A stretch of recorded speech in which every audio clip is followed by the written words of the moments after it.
मैंने किसी भी चीज़ को मान लिया कि ये रैशनल नंबर है। जब मैंने सॉल्व किया उसको तो लास्ट में मुझे ये पता चलता है कि भाई ये रैशनल नंबर नहीं है, मैंने जो माना था वो गलत है। इसका मतलब है हम लिख सकते हैं कि भाई ये चीज़ जो हमने सोची थी वो नहीं है, इसलिए वो इरेशनल नंबर है। Got it? तो 360 सेंटीमीटर ये डिस्टेंस होगा जहां पे ये मिल रहे होंगे, ये वाला पॉइंट समझ में आ गया। हेलो एवरीवन, दिस इज आशीष। तो आज के इस वीडियो में भैया आप सभी के लिए 25 मोस्ट इंपॉर्टेंट क्वेश्चंस जो कि हाफ ईयरली एग्जाम में आ सकते हैं। तो सबसे पहला चैप्टर है रियल नंबर। तो रियल नंबर के जो भी इंपॉर्टेंट क्वेश्चंस हैं उनको मैंने लिखा है, एक एक करके हर क्वेश्चन को समझेंगे, हर क्वेश्चन का कंसेप्ट समझेंगे। तो चलो बिना किसी देरी के शुरू करते हैं आज के इस वीडियो को। सबसे पहला क्वेश्चन देखो, find HCF and LCM of 126 and 156 using prime factorisation. भैया प्राइम फैक्टराइजेशन क्या होता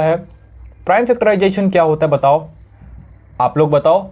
आप सभी को पता है प्राइम फैक्टराइजेशन क्या होता है? प्राइम फैक्टराइजेशन का मतलब क्या होता है कि किसी भी नंबर को हम लोग उसको तोड़ के प्राइम फैक्टर के टर्म्स में लिख दे। ठीक है, हमारे पास कोई भी एक नंबर होगा, उसको हम ऐसे तोड़ेंगे कि उसके फैक्टर्स जो भी बनेंगे वो सारे प्राइम नंबर्स हो। ठीक है, तो सबसे पहले हमें एचसीएफ और एलसीएम निकालना है दो नंबर का। दो नंबर कौन है? पहला है 126 126, दूसरा है 156। ठीक है, इसके प्राइम फैक्टर्स निकालें। 126 का क्या हो जाएगा? 2 से चला जाएगा। ठीक है, ये कितना हो जाएगा? 13, 50, 63। अगेन ये चला जाएगा 3 से 20, 21। 3 से जाएगा 7, 7 से एक बार में। ठीक है, इसका करें 156 का। ठीक है, 2 से करेंगे तो ये कितना हो जाएगा? 25, 3 28, 28 और 50 78। 2 से 35, 4 39, दिस इज 3 एंड अगेन इसको करेंगे तो कितने बार में होगा? 13 और 13 से एक बार में। तो इसके प्राइम फैक्टर्स क्या है? ये जो आप देख रहे हो ना, 2 3 3 7, 2 2 3 13, ये क्या होते हैं? प्राइम फैक्टर्स होते हैं। तो इस नंबर को मैं कैसे लिख सकता हूं? 126 को मैं लिख सकता हूं इसके फैक्टर के टर्म्स में कैसे भाई? 2 इंटू 3 इंटू 3 इंटू 7। और 156 को भैया कैसे लिख सकते हैं बताओ? 2 इंटू 2 इंटू 3 इंटू 13। ठीक है, तो ये इसके क्या आ गए? प्राइम फैक्टर्स आ गए। लेकिन हमें क्या निकालना है? हमें एचसीएफ और एलसीएम निकालना है। यहां पर सबसे पहले अगर हमारे पास 3 2 टाइम्स में तो इसको ऐसे लिखो, 2 3 का पावर 2 इंटू 7। ठीक है, 2 2 बार है तो लिखेंगे 2 का पावर 2 इंटू 3 इंटू 13। अब अगर हमें एचसीएफ निकालना है, हाईएस्ट कॉमन फैक्टर, तो हाईएस्ट कॉमन फैक्टर जब निकालना होता है तो हम फैक्टर्स में क्या देखते थे? लीस्ट पावर वाला कॉमन फैक्टर। मतलब 2 का पावर यहाँ पे क्या 1 है, यहाँ पे 2 है, तो हम क्या उठाएंगे? ये। तो 2 का पावर 1 इंटू देखो यहाँ पे क्या है? यहाँ पे है 3 का पावर 2, यहाँ पे 3 का पावर 1, तो कम पावर वाला उठाएंगे 3 का पावर 1। अब अगर देखते हो तो आगे हमारे पास कोई भी कॉमन फैक्टर नहीं है, तो इसलिए हमारा एचसीएफ क्या हो जाएगा? 3 2 जा 6। अब एलसीएम निकालेंगे तो लीस्ट कॉमन मल्टीपल जब निकालते हैं तो हम फैक्टर्स के अंदर हाईएस्ट पावर देखते हैं। तो हाईएस्ट पावर क्या है? देखो 2 का पावर 1, 2 का पावर 2, तो हाईएस्ट पावर क्या है? 2 का पावर 2। उसके बाद देखो 3 का पावर 2, 3 का पावर 1, तो हाईएस्ट क्या होगा? 3 का पावर 2। उसके बाद देखो 7 का पावर 1, यहाँ पे 7 का पावर 0 होगा, तो हाईएस्ट क्या हो जाएगा? 7। यहाँ पे अगर आप देखते हो तो यहाँ पे 13 है, ऊपर 13 नहीं है, इसका मतलब क्या होगा? ऊपर में होगा। अगर कुछ नहीं है इसका मतलब 13 का पावर 0 होगा। तो बताओ 0 ज़्यादा है कि 1 ज़्यादा है? तो 1 ज़्यादा है, तो यहाँ पे क्या लेंगे? 13। ठीक है, इसको जब आप सॉल्व करोगे तो ये क्या हो जाएगा? 4 इंटू 3 3 9 इंटू 7 इंटू 13। तो इसको अगर हम सॉल्व करते हैं 4 इंटू 9, तो ये हमारे पास आ जाएगा 3276। तो एलसीएम भी निकाल दिया, एचसीएफ भी निकाल दिया यूजिंग प्राइम फैक्टराइजेशन मेथड। तो इस तरीके से आपको एचसीएफ और एलसीएम निकालना है। बहुत बेसिक और सिंपल सा क्वेश्चन है, इसके चांसेस ज़्यादा है आपके हाफ ईयरली एग्जाम में आने के। ठीक है, नोट करो, उसके बाद सेकंड क्वेश्चन सॉल्व करते हैं। ओके, तो नेक्स्ट क्वेश्चन सॉल्व करते हैं। Question number 2, the HCF and LCM of 2 numbers is 23 and 1449. If one number is 161, find the another number. इस क्वेश्चन को अगर आप देखते हो तो ये क्वेश्चन आपको बता रहा है कि रिलेशन एचसीएफ एलसीएम और जो 2 नंबर के बीच में होता था वो वाले फॉर्मूले से हमें क्या निकालना है? एक नंबर तो दिया हुआ है लेकिन अगला नंबर हमें निकालना है। तो देखो वो रिलेशन क्या होता था कि 2 नंबर का प्रोडक्ट ए इंटू बी क्या होता था? एलसीएम ऑफ 2 numbers, यही 2 नंबर का LCM into HCF of 2 numbers, इन्हीं 2 नंबर का एचसीएफ। समझ पा रहे हो? 2 नंबर का प्रोडक्ट, अगर मान लो यहाँ पे 2 है, यहाँ पे 3 है, तो 2 इंटू 3 जो होगा वो क्या होगा? LCM of 2 3 into HCF of 2 3। समझ पा रहे हो? तो यहाँ पे हमें कुछ नंबर्स गिवन है, तो एचसीएफ एलसीएम क्या है? देखो सबसे पहले लिख लेते हैं गिवन क्या है भाई? गिवन है हमारे पास एचसीएफ की वैल्यू कितनी गिवन है? एचसीएफ है 23 और एलसीएम कितना है भाई? एलसीएम है 161, ठीक है। और हमारे पास एक नंबर भी गिवन है, एक नंबर गिवन है। मान लेता हूं कि एक नंबर हमारा ए है विच इज़ 1449। अगला नंबर निकालना है जिसको मैं बी नाम दे देता हूं, तो बी हमें फाइंड करना है इस फॉर्मूले के हिसाब से, ठीक है। तो सारे वैल्यूज को पुट करते हैं इसके अंदर, बी निकालना है तो बी हम लोग सॉल्व कर देंगे, सॉल्व करके बी निकाल देंगे, ठीक है। तो देखो यहाँ पे सबसे पहले ए इंटू बी करते हैं, तो ए कितना है 1449 इंटू बी, बी हमें निकालना है, बी रख दो। एलसीएम ऑफ ए बी दिया हुआ है आपके पास 161 multiply HCF of a b भी दिया हुआ है विच इज 23। तो यहां से b इज इक्वल टू क्या हो जाएगा 161 मल्टीप्लाई 23 डिवाइड बाय, ये जब उधर जाएगा डिवाइड हो जाएगा 1449, ठीक है। इसको सॉल्व करोगे तो आंसर आ जाएगा 207। ओके, तो हमारे पास एक नंबर गिवन था, एक नंबर गिवन था 1449, दूसरा नंबर निकालना था, फॉर्मूले में रख दिया, बी की वैल्यू निकालनी थी जो हमें नहीं गिवन थी, ए हमारे पास गिवन था, एचसीएफ एलसीएम भी हमारे पास गिवन था, फॉर्मूले में रखा, सॉल्व कर दिया, बी की वैल्यू निकल गई, सिंपल। तो इस क्वेश्चन के अंदर हमें ये सीखने को मिलता है कि ये वाले फॉर्मूले पे भी क्वेश्चन आ सकते हैं, तो ये वाला फॉर्मूला भी इंपॉर्टेंट है, तो इसको नोट करो। उसके बाद थर्ड क्वेश्चन सॉल्व करते हैं। ओके, तो हम लोग अब क्वेश्चन नंबर थर्ड सॉल्व करेंगे। तो क्वेश्चन नंबर थर्ड क्या कह रहा है, देखो इसको पढ़ो। If two positive integer p and q can be express as p is equals to 18a² b and q is equals to 20a³ b² where a and b are prime numbers, then LCM of p q is. भाई हमारे पास क्या है, दो number given है p and q, इन दोनों को इस तरीके से लिखा हुआ है 18a² b 20a³ b²। तो कह रहा है कि a एंड b क्या है हमारे, a एंड b क्या है हमारे, ए एंड बी हमारे प्राइम नंबर्स, तो हमें क्या निकालना है, एलसीएम निकालना है, ठीक है। तो सबसे पहले मैं वो दो नंबर लिख लेता हूं पी और क्यू जो कि गिवन है हमारे पास। पी की वैल्यू कितनी है 18a² b, क्यू कितना है 20a³ b², ठीक है। अच्छे से समझना है इस क्वेश्चन को, ये क्वेश्चन थोड़ा सा इंपॉर्टेंट है, ठीक है। चलो, तो हमें क्या करना है भाई, इन दो नंबर का एलसीएम निकालना है पी और क्यू का। क्या निकालना है हमें भैया, हमें तो एलसीएम निकालना है पी और क्यू का। तो इस क्वेश्चन में कह रहा है कि ए और बी हमारे प्राइम नंबर है, तो कहीं ना कहीं आप थोड़ा सा रिलेट कर पा रहे होगे, ए और बी हमारे प्राइम फैक्टर, इसका मतलब इस नंबर को हम लोगों ने प्राइम फैक्टर के टर्म्स में लिखा हुआ है पी और क्यू को, ठीक है। तो कहीं ना कहीं ये इसके फैक्टर्स है, पी और क्यू के ये क्या हुए, ये फैक्टर्स हुए। तो हमें पता है एलसीएम निकालने के लिए हम क्या करते थे, लीस्ट कॉमन मल्टीपल के लिए क्या करते थे, हम दोनों का मैक्सिमम पावर उठाते थे, जो भी इसके अंदर कॉमन होता था उसके अंदर मैक्सिमम पावर उठाते थे। तो सबसे पहले अगर मैं ए को देखूं तो ए का पावर 3 है, ऊपर में ए का पावर 2 है, तो यहां पे ए का पावर 3 हो जाएगा, क्योंकि हम एलसीएम निकाल रहे हैं तो पावर मैक्सिमम निकालना पड़ता है, ठीक है। उसके बाद देखो बी का पावर 1 है, यहां पे 2 है, तो बी का पावर 2 उठा लिया। तो ए और बी में से तो हमने निकाल लिए, लेकिन अब 18 और 20 का भी एलसीएम निकालना पड़ेगा, ठीक है। यहीं पे इंपॉर्टेंस आता है कि 18 और 20 का अलग से एलसीएम निकालोगे आप। जैसे इसके सबसे पहले प्राइम फैक्टर्स निकाल ले, 18 के निकालोगे 9, 3 से 3, 3 से एक बार में, ठीक है, ये इसके आ गए।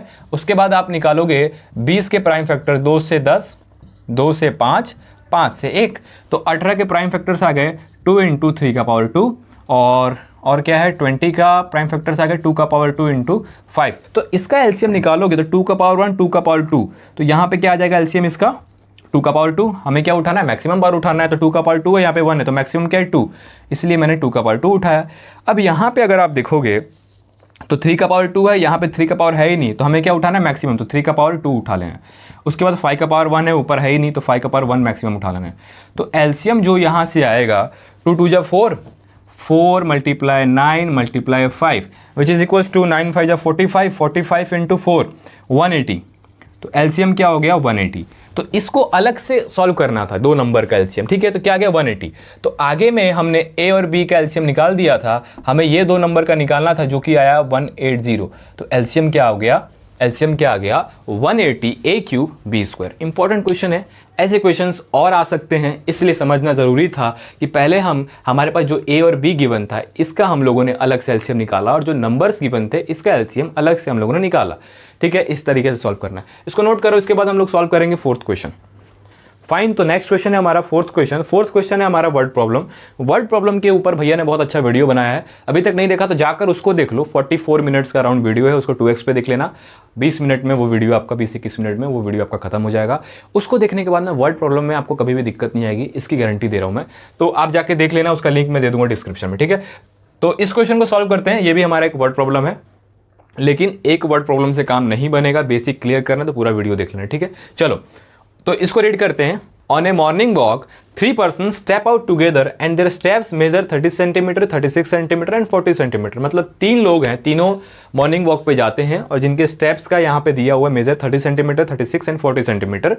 What should minimum distance each should walk so that each can cover the same distance in complete state. क्या कह रहा है इन कंप्लीट स्टेप, क्या कह रहा है देखो, इस क्वेश्चन को समझो। 3 भाई लोग हैं, 1 2 एंड 3, मॉर्निंग वॉक पे निकलते हैं और तीनों का जो स्टेप है, मतलब क्या कह रहा है कि जो पहला स्टेप रखेगा, मान लो यहाँ रखता है, ये पहला स्टेप यहाँ रखेगा, ये पहला स्टेप यहाँ रखेगा। तो पहले स्टेप का यहाँ पे मेजर दिया हुआ है, पहले का 30 सेंटीमीटर, दूसरे का 36 सेंटीमीटर, 36 सेंटीमीटर और तीसरे का 40 सेंटीमीटर। तो कह रहा है कि मिनिमम डिस्टेंस ये कितना कवर करेंगे कि ये सेम डिस्टेंस पे आ जाए कहीं ना कहीं। मान लो ये सेम डिस्टेंस वाला पॉइंट है, इस पॉइंट पे आ जाए। मतलब मान लो ये कुछ ऐसा स्टेप इस तरीके से यहाँ पे आएगा और ये कुछ इस तरीके से स्टेप कवर करके यहाँ पे आएगा, ये कुछ इस तरीके से स्टेप कवर करके यहाँ पे आएगा। एक चीज़ का नोटिस करना, इसके स्टेप छोटे हैं 30, इससे बड़ा 36 सेंटीमीटर इसका है और इसका 40 सेंटीमीटर। इसके स्टेप बड़े बड़े होंगे, मतलब जहाँ पे ये मिलेंगे ये स्टेप्स इनसे कम ले रहा होगा। क्या मेरी बात समझ रहे हो? और ये जो सेकंड पर्सन है ये इससे ज़्यादा स्टेप ले रहा होगा और जो फर्स्ट पर्सन है ये इससे भी ज़्यादा स्टेप ले रहा होगा, क्योंकि इसके स्टेप का मेज़र छोटा है, इससे बड़ा ये है और इसका सबसे बड़ा है 40 सेंटीमीटर। तो मान के चलो कि ये 6 स्टेप के बाद यहाँ पहुँच गया फॉर एग्जाम्पल, तो ऊपर वाला हो सकता है कि 8 स्टेप पे पहुँचे और ये इससे ज़्यादा ही पहुँचेगा, मान लो 12 स्टेप। क्या कंसेप्ट समझ में आ रहा है? क्या कंसेप्ट समझ में आ रहा है? बताओ। तो जब भी वर्ड प्रॉब्लम आता है तो 2 चीज़ों का ध्यान रखा करो कि जो हमारे पास वैल्यू गिवन है, जो भी डाटा हमारे पास गिवन है, उससे बड़ा आंसर निकालना है कि छोटा आंसर निकालना है।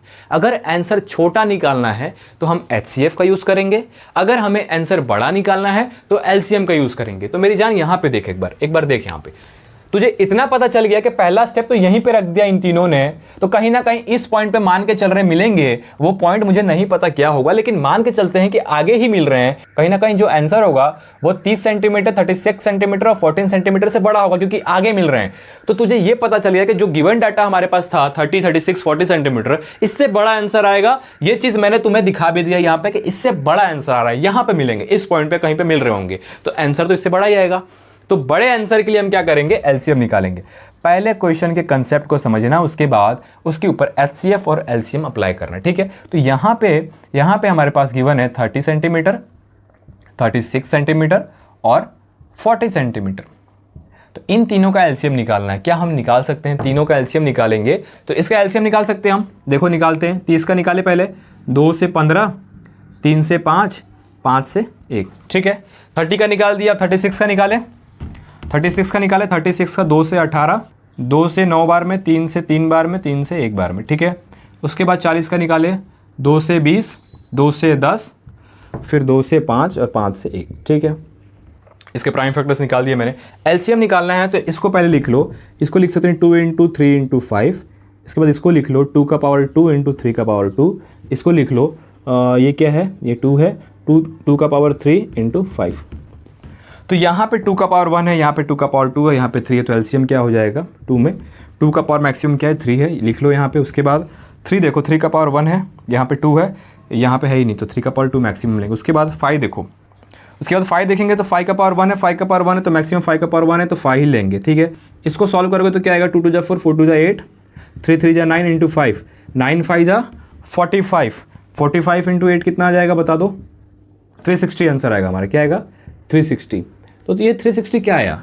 360 सेंटीमीटर आंसर क्यों आया है? इसको हमेशा लिखना यूनिट को साथ में, क्योंकि हमने जिसका LCM निकाला था ना, उसके भी यूनिट क्या थे? Centimetre, centimetre, centimetre. इसीलिए जो आंसर आएगा वो भी हमारा सेंटीमीटर में आएगा। तो 360 सेंटीमीटर ये डिस्टेंस होगा जहाँ पे ये मिल रहे होंगे, ये वाला पॉइंट। समझ में आ गया? समझ में आ गया। कुछ नहीं करना है, वर्ड प्रॉब्लम में यही समझना है कि HCF निकालना है कि LCM निकालना है, बस काम खत्म। उसके बाद आप सॉल्व कर दो, नोट करो इसको। सो नेक्स्ट क्वेश्चन हम लोगों ने 4 क्वेश्चन सॉल्व कर लिया, first, second, third, fourth, fifth और सिक्स बाकी है। चलो फिफ्थ देखते हैं। Show that the number 5 × 11 × 17 + 3 × 17 is a composite number. Very easy. क्या है? 5 × 11 × 17 प्लस 3 इंटू 11। इसको शो करना है भाई कि ये हमारा कंपोजिट नंबर है। क्या आप लोग इसको शो कर दोगे कि नहीं कर दोगे? बताओ क्या करना है। सबसे पहले हमारा टारगेट क्या होना चाहिए कि भाई इसके अंदर फैक्टर्स 2 से ज्यादा अगर मैं निकाल के दिखा दूं तो वो कंपोजिट नंबर है, क्योंकि कंपोजिट नंबर वो नंबर होता है जिसके 2 से ज्यादा फैक्टर होते हैं। सिंपल। चलो तो फैक्टर निकालना तो कहीं ना कहीं हमें ये प्लस वाले साइन को हटाना पड़ेगा। ठीक है, हटाने के लिए कॉमन लेना पड़ेगा। तो कॉमन हमें 11 दिख रहा है, ले लो। 11 कॉमन ले लिया दोनों में, तो क्या बचा 5 × 17 इस साइड, प्लस इस साइड क्या बचा 3। ठीक है, इस तरीके से कर सकते हो। उसके बाद क्या आ जाएगा देखो, 5 × 17 कितना होता है 85 प्लस 3 ये कितना हो जाएगा 88।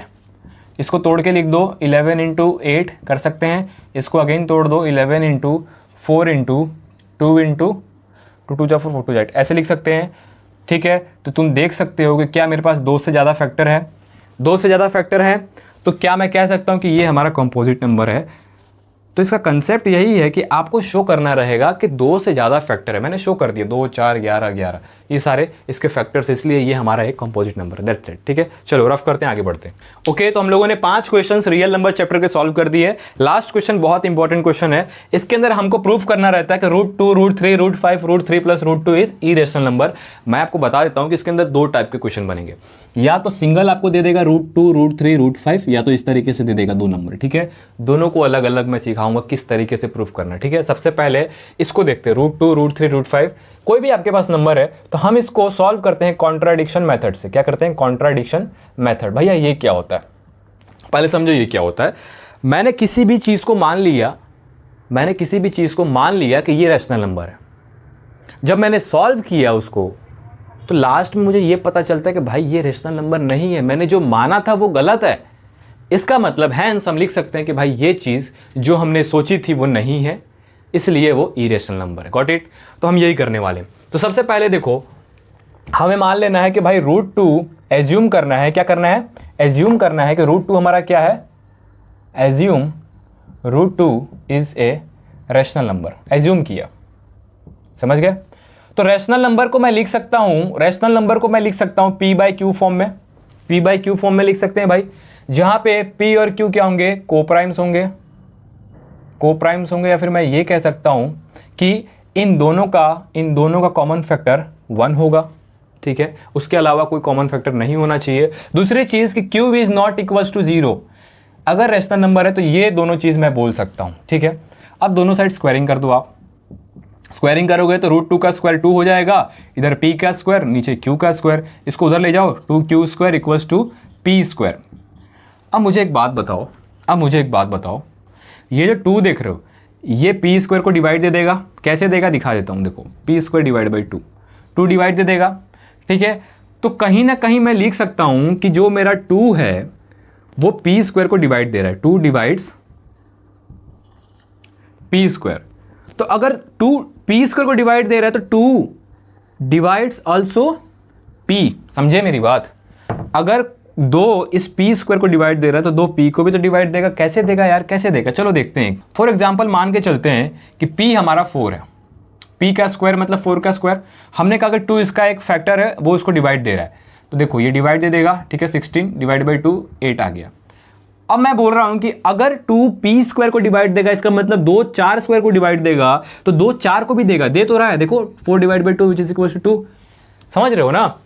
2 divides P² then 2 also divides P। Got it? तो क्या मैं बोल सकता हूं कि P का एक फैक्टर 2 होगा, तो क्या मैं लिख सकता हूं P इक्वल्स टू 2C? बताओ, फैक्टर है तो वो उसके मल्टीप्लिकेशन में आगे लग सकता है अगर फैक्टर है तो। ठीक है, ओके, तो हम क्या करेंगे, P के जगह पे 2C रख देंगे, 2Q का स्क्वायर, यहाँ पे 2C का स्क्वायर कर देंगे। ठीक है, तो ये हो जाएगा 2Q का स्क्वायर, ये हो जाएगा 4C²। ठीक है, अगेन इसको काटोगे तो ये क्या हो गया भाई, 2C² equals to Q²। Again आप देखोगे कि 2 यहाँ पे देखते हैं, 2 divides Q² then 2 also divides Q। तो भाई मुझे एक बात बताओ, हमने क्या माना था? हमने माना था कि PQ हमारे को प्राइम है, इसके फैक्टर 1 ही हो सकते हैं, इसके अलावा कोई दूसरा फैक्टर नहीं होना चाहिए। यहाँ पे आप देख रहे हो कि P का फैक्टर 2 है, यहाँ पे भी आप देख रहे हो कि Q का फैक्टर 2 है। तो मैंने कहा था कि P और Q का एक ही फैक्टर होगा क्योंकि वो को प्राइम है, वो 1 होगा, लेकिन यहां पे हम देख रहे हैं कि हमारे पास दो भी इन दोनों का कॉमन फैक्टर आ रहा है 2। 2 divides P square, 2 divides P, फिर यहां पे देखोगे तो 2 divides Q square, 2 divides Q, मतलब दो भी कॉमन फैक्टर आ रहा है इसका, ये तो हमारा रैशनल नंबर हो ही नहीं सकता। इसलिए हम कहेंगे since A contradiction arises, so our assumption is incorrect। ठीक है, hence √2 is irrational number। समझ में आया यहां तक? ओके अगर आपके पास √2, √3, √5 अगर इस तरीके से नंबर प्रूफ करने के लिए आते हैं कि इरेशनल है, तो आप इस तरीके से प्रूफ कर लोगे जो मैंने बताया, ठीक है। लेकिन इस तरीके से जब आते हैं कि ऐसे नंबर को प्रूफ करो इरेशनल है, तो कैसे करना है देखो, इसको भी हमें क्या करना है, कॉन्ट्राडिक्शन मेथड से ही सॉल्व करना है। सबसे पहले हम मान लेंगे, एज्यूम करेंगे कि √3 प्लस √2 हमारा क्या है, रैशनल नंबर है। रैशनल नंबर है, बताओ। तो अगर ये रैशनल नंबर है तो P/Q के फॉर्म में हम लिख सकते हैं, √3 प्लस √2 को मैं P/Q के फॉर्म में लिख सकता हूं कुछ इस तरीके से। तो P/Q हमारे क्या होंगे, P and Q are coprimes, ठीक है, और Q is not equal to 0, ये दोनों चीज नहीं होने चाहिए, तभी हमारा रैशनल नंबर होगा। तो अब इसको सॉल्व करना है, तो कैसे करोगे? अब यहाँ पे इंपॉर्टेंट चीज है, ऐसे क्वेश्चंस में ना आपके पास गिवन होगा कि √2 इज इरेशनल नंबर, प्रूफ करो, लेकिन √2 इज इरेशनल नंबर। एक आपको दिया रहेगा कि ये इरेशनल नंबर है, लेकिन ये दोनों को प्रूफ करो कि दोनों इरेशनल नंबर है, तो ये चीज आपको गिवन रहेगी। तो जो भी चीज आपको गिवन रहेगी उसको हमें क्या करना है, राइट हैंड साइड भेज देना है। जैसे √3 को यहाँ पे रखेंगे, P/Q माइनस √2। याद रखना, जो भी चीज हमारे पास गिवन है कि √2 इज इरेशनल नंबर, उसको हम RHS में भेज देंगे। दोनों साइड प्यार से स्क्वायरिंग कर दो। स्क्वायरिंग करोगे √3 का 3 हो जाएगा, ये हो जाएगा P का स्क्वायर, Q का स्क्वायर, ठीक है। उसके बाद क्या हो जाएगा, -2PQ √2 हो जाएगा, ठीक है। इस तरीके से इसको आगे लिख देता हूँ, 2√2, ठीक है, इस तरीके से। उसके बाद √2 का स्क्वायर होता है 2, ओके। तो यहाँ पे आप देखते हो, जहाँ पर भी हमारा √2 होगा उसको उठा के LHS में लाओ। तो यहाँ पे माइनस है तो प्लस में हो जाएगा, तो क्या हो जाएगा, 2√2 P/Q, इसको उधर भेज दो। तो यहाँ पे 2 था, ये 3 उधर जाएगा, माइनस में 2 माइनस 3 -1 होता है, क्या हो गया, P² divide by Q square -1, ठीक है। अब हमें सिर्फ यहाँ पे √2 रखना है। क्या करना है, √2 रखना है। इसका एलसीएम ले लो, क्या हो जाएगा, P² minus Q square divide by Q square, ठीक है। अब क्या करो, ये जो हमारे पास Q है और यहाँ पर Q स्क्वायर हो, एक Q से एक Q चला जाएगा तो क्या बचेगा, Q, ठीक है। ये 2 को भेज दो नीचे, तो यहाँ पे हो गया 2Q, ठीक है। उसके बाद क्या करोगे, ये P भी तो है, तो P को भी भेज दो नीचे, तो क्या हो गया, 2PQ। तो क्या है हमारे पास √2 की वैल्यू, √2 इज इक्वल टू क्या आ गया, P² minus Q square divide by 2PQ।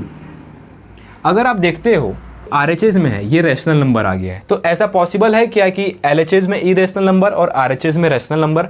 Not possible. Since a contradiction arises, so our assumption is incorrect. √2 plus √3 क्या हो जाएगा, इरेशनल नंबर हो जाएगा। देन क्या हो जाएगा, √2 प्लस √3 हमारा क्या हो जाएगा, इरेशनल नंबर हो जाएगा। तो ये हमारा रियल नंबर के सारे क्वेश्चंस थे। आगे नेक्स्ट पार्ट में मैं सारे क्वेश्चन सॉल्व करवा दूंगा अगले चैप्टर्स के। अभी के लिए मैं इसको होल्ड कर रहा हूँ बिकॉज बाहर में गणेश विसर्जन हो रहा है, काफ़ी ज़्यादा नॉइज़ आ रहा है, तो दिक्कत आ रही है। तो मैं ये करता हूँ, इसका नेक्स्ट पार्ट निकालूंगा जिसके अंदर अगले चैप्टर के सारे न्यूमेरिकल आपको सॉल्व करवा दूंगा, डोंट वरी। तो आपने यहाँ तक देख लिया तो उसके लिए वेट करो, एक आध दिन के अंदर आ जाएगा, एक दिन के अंदर आ जाएगा, फिक्स है, ठीक है। तो आप ये सारे न्यूमेरिकल रियल नंबर के नोट कर लो, अच्छे से हर एक चीज़ को समझ लो। मैं आपसे मिलता हूँ अगले वीडियो में, तब तक के लिए जाओ अच्छे से पढ़ाई करो, बाय, टाटा, जाओ।